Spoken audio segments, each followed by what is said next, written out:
Jadi aku tuh sempet ngebaca ada berita kalau Mhm. misalkan sejumlah badan usaha milik negara atau yang biasa disebut BUMN nih Coach, itu tuh, akan ditutup gitu. Heeh. Nah itu tuh katanya alasannya karena manajemen perusahaan yang tidak bagus dan ada juga alasannya tuh kalau sektor bisnisnya udah nggak strategis lagi Coach. Nah Oke. menurut pandangan Coach Adit nih sebagai bisnis coach, itu tanggapan Coach Adit gimana tuh?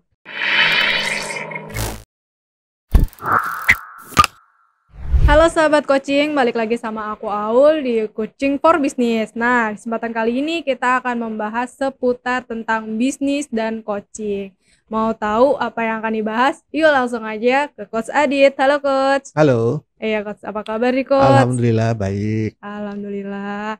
Oh iya Coach, ini kita mau bahas ini nih Coach. Jadi aku tuh sempet ngebaca ada berita kalau Mhm. misalkan sejumlah badan usaha milik negara atau yang biasa disebut BUMN nih Coach, itu tuh, akan ditutup gitu. Heeh. Nah itu tuh katanya alasannya karena manajemen perusahaan yang tidak bagus dan ada juga alasannya tuh kalau sektor bisnisnya udah nggak strategis lagi Coach. Nah Oke. menurut pandangan Coach Adit nih sebagai bisnis coach, itu tanggapan Coach Adit gimana tuh? Oke, ini tanggapan terhadap kedua alasan itu atau Mhm, gimana? iya antara kedua alasan itu. Oke, iya sih, itu beritanya cukup ini ya, M mungkin cukup, bukan heboh sih, apa ya, cukup terdengar di mana-mana ya, iya betul. gitu. Kita bicara ini kayaknya emang sangat-sangat kompleks ya. Mhm, Ya saya biasanya bisnis coaching kan lebih ke wirausaha ya, iya. sekarang kita bicara kepada yang hal yang lebih makro gitu ya, BUMN gitu ya.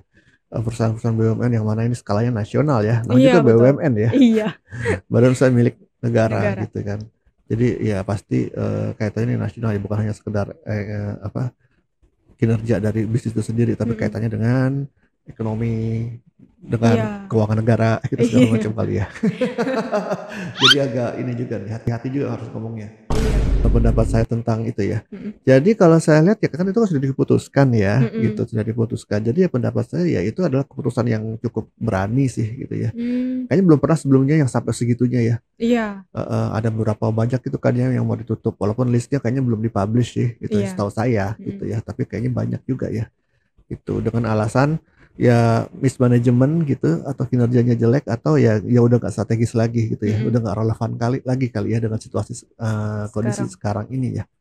Jadi itu keputusan yang cukup berani dan ya saya menganggap itu ya memang perlu ya, Mmm, perlu juga tuh karena ini kaitannya dengan keuangan negara juga kan, efisiensi dan pengelolaan keuangan negara juga ujung-ujungnya gitu ya. Bukan mhm, hanya sekedar perusahaan itu profitable atau enggak ya, mhm. gitu. Terkait juga dengan efisiensi dan, apa ya, efisiensi dari keuangan negara itu sendiri, eee, terkait dengan hal itu ya. Karena di Mmm. keuangan negara dikelola di situ ya, Iya sih iya kan? betul, iya. Nah gitu, jadi ya untuk menjaga agar tidak lebih bocor lagi keuangannya ya Mhm, mau nggak mau ada satu titik di mana harus diputuskan bahwa itu ya ditutup mmm, gitu ya. Ya jadi, ini khususnya penting bahwa, dengan kalau dibiarkan terus nanti juga kan nggak ada dampak positifnya juga kan. iya, Kemudian, eee, sumber dayanya itu yang ada di situ jadi kayak mubazir gitu kan. mmm, Mendingan dialihkan aja ke tempat-tempat yang lebih bisa berkontribusi kan gitu ya, sumber iya. daya manusianya terutama sih gitu ya, dengan Oh, ditutupnya ini. Contoh ini ya mhm, keputusannya gitu ya. Atau ya, eee, negara atau ini yang fokus kepada BUMN-BUMN yang eee, masih survive, mhm, bahkan yang sudah masih berkembang fokus ke sana lebih digedein lagi atau difokuskan untuk dikembangkan lagi gitu mmm, BUMN-BUMN itu, ketimbang buang-buang energi kepada BUMN-BUMN yang sudah harus dia tutup gitu. iya betul, Dengan penutupan itu juga bisa mencegah juga penumpukan hutang ya. Karena ya tadi, dengan mengurangi hutang, penumpukan hutang karena BUMN yang, rugi terus, mhm, ya kan berhutang terus. iya betul, Ya daripada semakin bertambah hutangnya, mhm. mendingan ditutup aja, tinggal pusing memikirkan bayar hutang yang sudah ada gitu ya.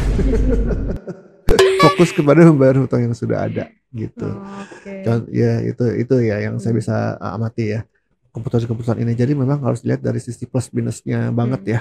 Gini, karena Hmm. nih keputusan ini juga bisa berdampak juga kan, dampak sosial ekonomi juga nih. Iya betul. Dampak sosial buat tenaga kerjanya gimana Mm-mm. misalnya. Dampak sosial buat perusahaan-perusahaan lain yang bergantung kepada BUMN itu, Oh iya. ya kan, suppliernya Mm-mm. terutama gitu ya, vendor-vendornya, Mm-mm. customer juga mungkin gitu ya. Mm-mm. Bagaimanapun mungkin masih ada customer yang butuh gitu ya. Iya. Ya itu kan harus dialihkan kemana gitu ya, supaya Hmm. customer ini juga tetap kebutuhannya terpenuhi. Ya vendor-vendor ini juga akhirnya kan kehilangan pendapatan juga ya, Iya betul. gitu. Itu harus gimana tuh gitu ya. Walaupun vendor-vendor ini mungkin bukan BUMN ya, tapi Iya. mungkin kontraktor-kontrak subkontraktornya gitu ya, yang Hmm. swasta-swasta. Tetap kan Mm-mm. ini harus dipikirin juga gitu loh, Hmm. ya kan. Dampaknya bisa kemana-mana gitu. Oh iya sih dampaknya lumayan juga ya coach ya. Iya gitu ya.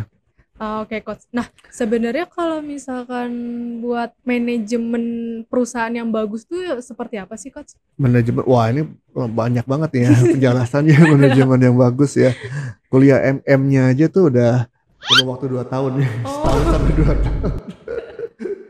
Dan harus dibagi-bagi lagi ya, manajemen strategiknya, manajemen Hmm. marketing, manajemen keuangan, manajemen operasional, aduh manajemen SDM gitu ya. Hmm. Untuk mendalami semua itu ya. Cuman ya itu tadi, kita lihat dari sisi strategiknya dulu ya. Mm-mm. Manajemen yang bagus diawali dengan visi misi dan yang jelas tentunya gitu Hmm. ya.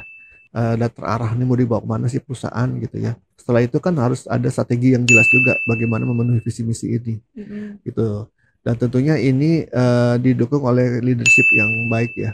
Karena leadership, seorang leader itu ya awalnya dia harus bisa merumuskan visi misi strategi yang jelas dan mengkomunikasikannya kepada pihak-pihak yang terkait ya, baik itu eksternal maupun internal gitu kan. Hmm. Terus yang internal ini terutama ya kepada seluruh orang-orang ada di situ ya, agar mereka tuh benar-benar engage gitu, atau dengan visi misinya dan strateginya membuat contoh karyawan-karyawannya gitu ya, Iya. yang merasa terdorong, termotivasi untuk mengejar visi misi itu dengan Hmm. strategi yang sudah ditetapkan gitu ya. Jadi bukan hanya visi misinya, strateginya yang bagus, tapi dengan leader itu harus mampu mengkomunikasikan visi misi dan strategi itu ke semua pihak di situ ya, dengan cara yang membuat mereka semua terkesan dan termotivasi ya. Bukan hanya oh ya bagus ya cuma nggak semangat gitu ya, tapi harus benar-benar sejalan, membuat mereka tuh akhirnya mau sebagai follower mau mengikuti visi misi itu, mengejar visi misi ini bersama-sama, mau berjuang gitu. Ya Hmm. itu dari sisi leadershipnya tuh, Iya. ya kan. Kemudian baru ke eksekusinya. Nah, yang eksekusi ini mulai ke manajemennya, yang manajemennya ya. Mm-mm. Ya visi misi, bagaimana mengeksekusi strategi-strategi kita tadi gitu kan. Mm-mm. Karena strategi itu kan baru rencana. Iya. Yang penting kan eksekusinya, Iya ya betul. kan. Nah, manajemen eksekusi ini penting gitu ya. Hmm. Agar strategi-strategi atau yang sudah disusun dengan bagus-bagus itu gitu Mm-mm. ya, bisa dieksekusi dengan baik gitu ya. Nah, di sini banyak banget nih prosesnya ya, yang saya nggak bisa jelaskan satu persatu. Mungkin next time ya Ya, coach ya. tentang mengeksekusi ini, intinya adalah memastikan agar yang distrategikan itu Mm-mm. dieksekusi semua sehingga mencapai hasilnya, kan Oke. gitu ya. Kemudian dari eksekusi berkaitan juga manajemen keuangan ya, karena Mm-mm. eksekusi itu kan pasti butuh pengeluaran-pengeluaran ya, Iya. dana, budget, Mm-mm. ya kan, expenses gitu ya. Mm-mm. Bagaimana dan tetap sih dalam eksekusi itu pasti nanti juga ada income juga ya, atau pemasukan. Tentu di sini membutuhkan manajemen keuangan yang transparan dan efektif Hmm. ya, agar tadi ya tidak terjadi mismanagement yang di atas tadi. Itu kan salah satunya mungkin kebangkrutan itu kan diawali dari apa ya, banyaknya Iya. hutang karena apa ya, macam-macam deh.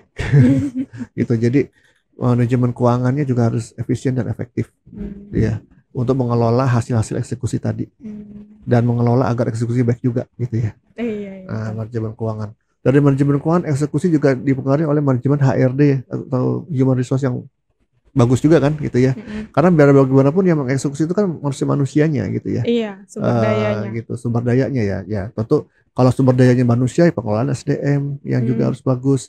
Kalau sumber dayanya adalah sarana prasarana, benda mati, mesin segala macam, tentu juga di situ manajemen sarana prasarana, manajemen eh, eh, maintenance-nya mesin segala macam juga harus bagus gitu ya. Operation. Operation ya. Iya. Operation yang harus efektif dan efisien juga.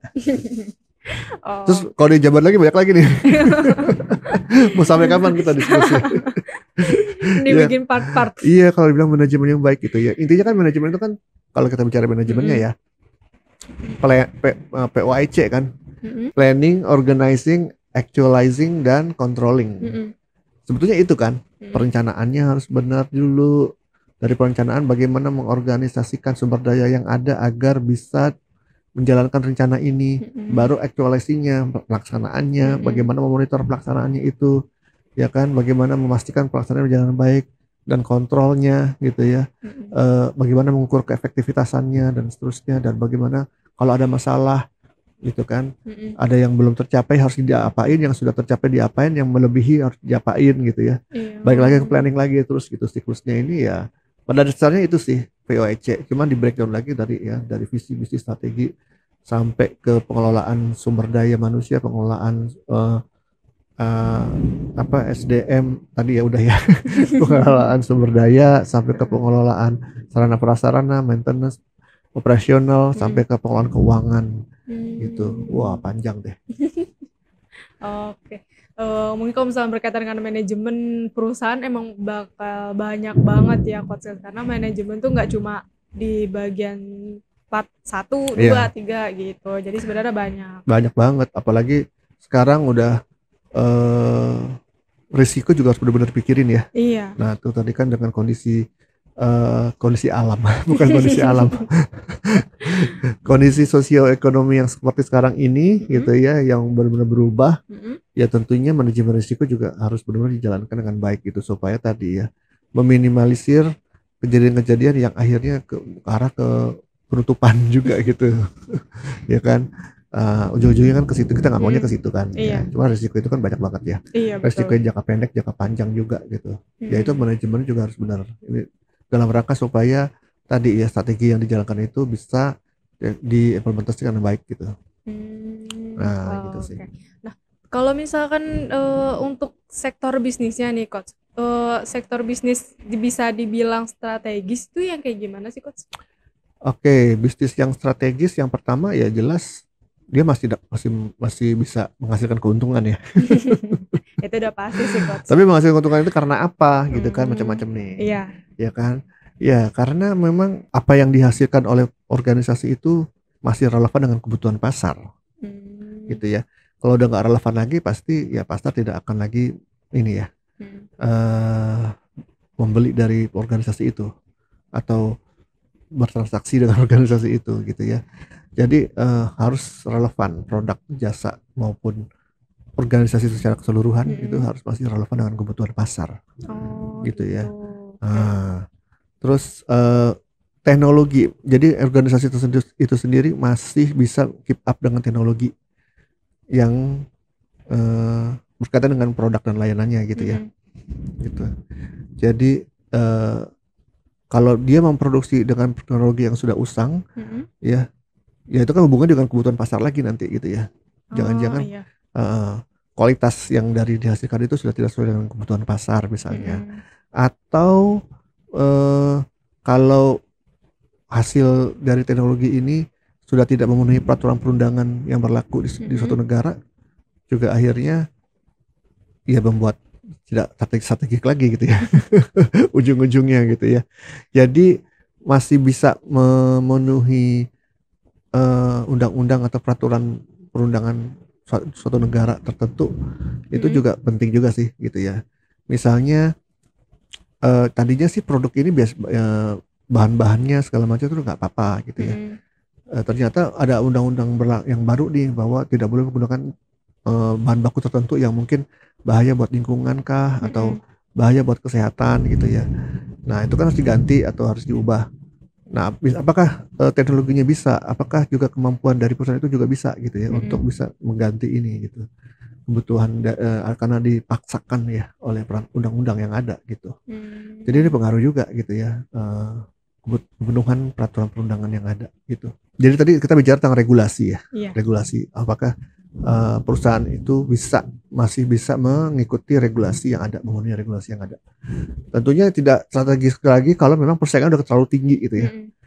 Persaingan udah terlalu tinggi, bahkan untuk sudah tidak ada lagi yang bisa ditemukan atau dibuat nilai lebihnya lagi gitu.